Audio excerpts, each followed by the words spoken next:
बोले एकादशी माता की जय। कामदा एकादशी। युधिष्ठिर ने पूछा कि वासुदेव आपको नमस्कार है, कृपया आप ये बताइए कि शुक्ल पक्ष में किस नाम की एकादशी होती है। भगवान श्री कृष्ण बोले कि राजन, एकाग्र चित्त होकर यह प्रार्थना कथा सुनो जिसे वशिष्ठ जी ने राजा दिलीप के पूछने पर कहा था। दिलीप ने पूछा कि भगवान, मैं एक बात सुनना चाहता हूँ, चैत मास के शुक्ल पक्ष में किस नाम की एकादशी होती है। वशिष्ठ जी बोले कि राजन, चैत शुक्ल पक्ष में कामदा नाम की एकादशी होती है और वह परम पुण्यमयी है। पाप रूपी ईंधन के लिए तो वह दावानली है।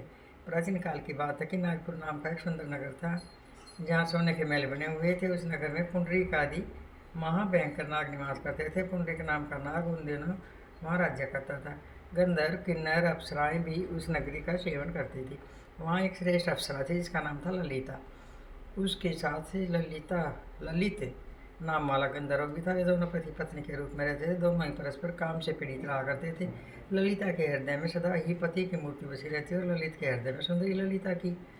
एक दिन की बात है कि नागराज पुंडरीक राजसभा में बैठकर मनोरंजन कर रहा था। उसमें ललित का गान हो रहा था, किंतु उसके साथ उसकी प्यारी ललिता नहीं थी। गाते गाते उसे ललिता का स्मरण आया, अतः उसे पैरों की गति रुक गई और जीभ भी लड़खड़ाने लगी। नागों में श्रेष्ठ कर्कोटक को ललित के मन का संताप ज्ञात हो गया, अतः उसने राजा पुंडरीक को उसके पैरों की गति रुकने का और गान त्रुटि होने की बात बता दी।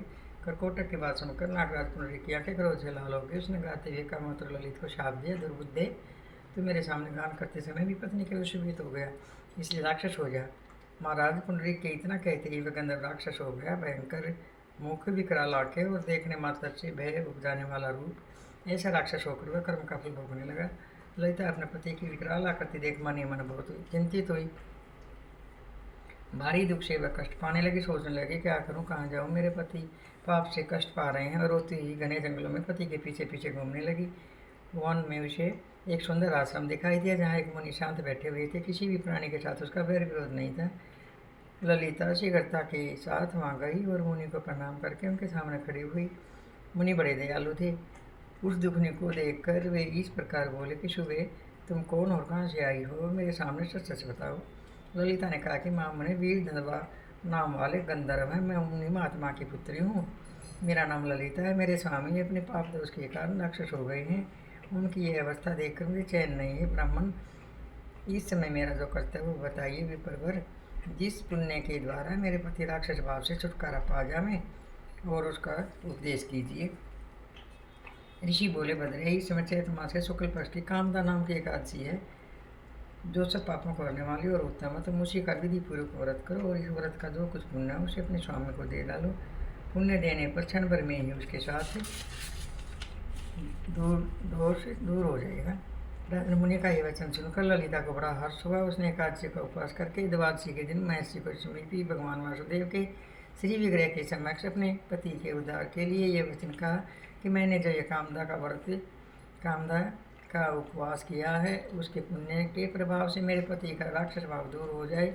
वशिष्ठ जी कहते हैं कि ललिता के इतना कहते उसी क्षण ललित का पाप दूर होगा। उसने दिव्य देह धारण कर लिया और राक्षसी भाव चला गया और पुनः गंधर्व तव की प्राप्ति हुई। नरश्रेष्ठ वे दोनों पति पत्नी कामदा के प्रभाव से पहले की अपेक्षा से भी अधिक सुंदर रूप धारण करके विमान पर आरूढ़ होकर अत्यंत शोभा पाने लगे। यह जानकर इसे एकादशी के व्रत का पूर्वक पालन करना चाहिए। मैंने लोगों के हित के लिए तुम्हारे सामने इस व्रत का वर्णन किया। कामदा एकादशी ब्रह्मत्या आदि पापों तथा पिशाचवादी दोषों का नाश करने वाली है। राजन, इसके पढ़ने और सुनने से वाजपेयी का फल मिलता है। बोलिए एकादशी माता की जय। जय हो एकादशी माता की। ये कहानी सुनाई चैत के शुक्ल पक्ष की कामदा एकादशी की, और आप सब बहनों को ये व्रत करना चाहिए।